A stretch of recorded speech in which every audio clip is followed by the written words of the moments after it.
hot hatches were superheroes, then they'd be like Clark Kent.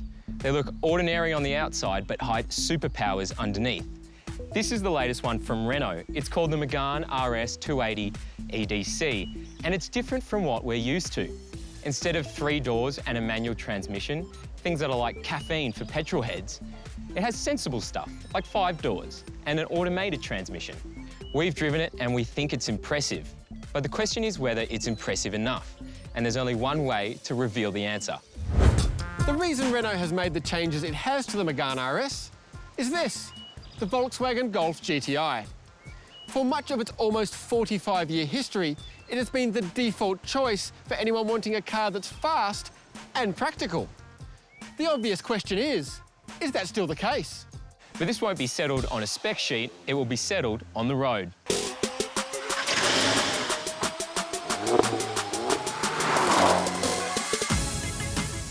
You only have to drive a Golf GTI 100 metres or so to know that it's a good car.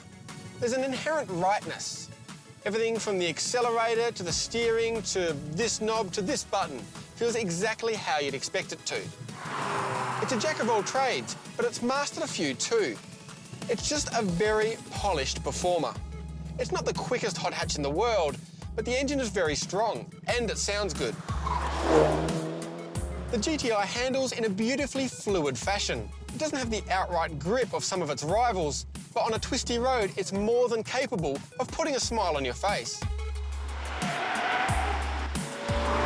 Its biggest issue is its stability control.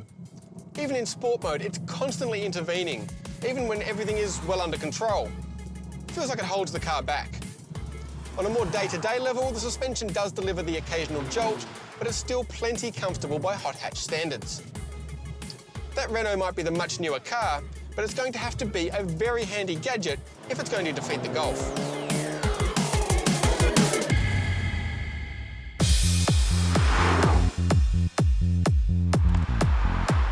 Handy gadget? This thing is better than that. Even though the engine is smaller than before, it's also more powerful thanks to clever turbocharging. So not only does it trump the Golf on outputs, it squeezes more power per litre from its engine than most Lamborghinis on sale. This 6-speed dual-clutch gearbox shows Renault is getting better at building them. It shifts crisply, it shifts cleanly, and we love the fart squeeze from the exhaust. My only critique are these paddles. If you're going to mount them on the column, make them full size. Don't model them off Spock's ears from Star Trek. Renault lets you configure everything from how the cluster looks to throttle response with its new drive modes. It even lets you change how the car sounds.